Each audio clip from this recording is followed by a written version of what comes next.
Binaha kagabi ang ilang lugar dyan po sa may Davao City. Umabot pa nga hanggang bewang ang baha sa Laverna Hill sa Barangay Buhangin. Matinding baha rin ang namerwisyo sa kalapit na lugar sa San Antonio. Nagmistulang ilog pa nga ang parehong lugar dulot ng pagbaha na nagsimula pasado alas 8 kagabi.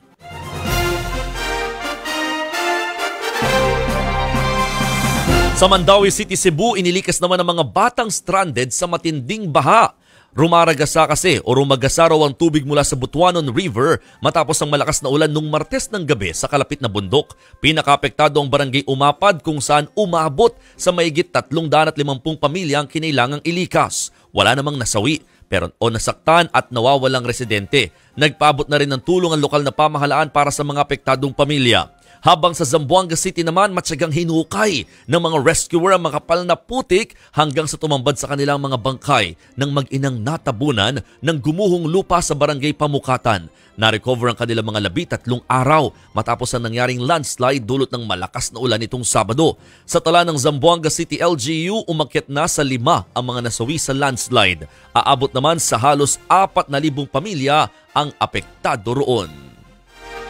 Kaugnay po niyan mga kapatid, alamin na natin kaagad sa oras na 4:26 ng umaga ang magiging lagay po ng panahon mula kay Ma'am Rhea Torres, Pag-asa Weather Forecaster. Ma'am Rhea, good morning po.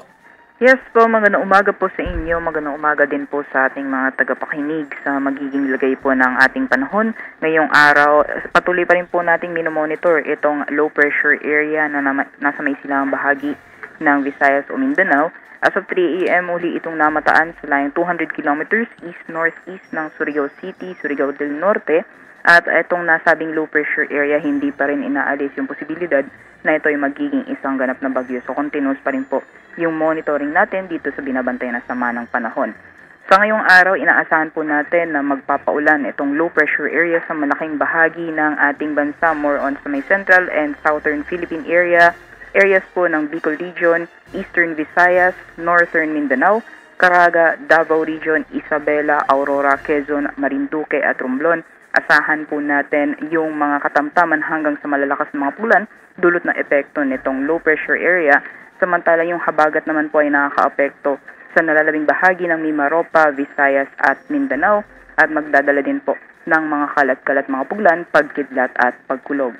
Dito po sa Metro Manila at nalalabing bahagi ng Luzon, asahan pa rin po natin yung posibilidad na mainit na tanghali pero may mga tsansa na mga biglaan o mga panandali ang buhos ng ulan. At base po sa ating latest na thunderstorm advisory, as of 3 a.m., areas po ng Quezon, Rizal, Bulacan at Laguna, asahan po natin yung mga posibilidad na mga biglaang buhos ng ulan sa susunod na 3 oras. Sa ating po mga kababayan na nasa labas po ng kanilang mga tahanan sa mga nabanggit na lugar, ihanda lamang po natin yung ating mga pananggalang sa ulan. At sa mga susunod na araw, dahil nabanggit po natin na hindi pa rin inaalis yung posibilidad na ito ay magiging bagyo, yung binabantayan po natin na low pressure area, over this week po, asahan pa rin po natin yung maulan na panahon sa malaking bahagi ng ating bansa. Continuous pa rin yung pagbantay or pagmonitor po ng mga forecast ng pag-asa sa mga susunod na araw. Ma'am Rhea, yes po. Yun nga po, no, dito sa Metro Manila talagang ginising tayo ng medyo umaambon-ambon. Ano ulit reason nito? At saka yung ganitong pag-ulan, titigil din naman pala, titila, no? Pagdating ng tanghali, medyo iinit din pala. Tama ho ba, ma'am? Yes po, tama po. Yung pag-ulan po dito sa Metro Manila area, or particularly sa western sections po natin, dulot po ng epekto nitong southwest monsoon. Habagat din pala yes ito? Po. Usually po pag habagat, kahit umaga nakakaranas po tayo ng mga pag-ambon o mga pag-ulan. Ayun, yun mga kapatid para po aware tayo bakit ba umuulan.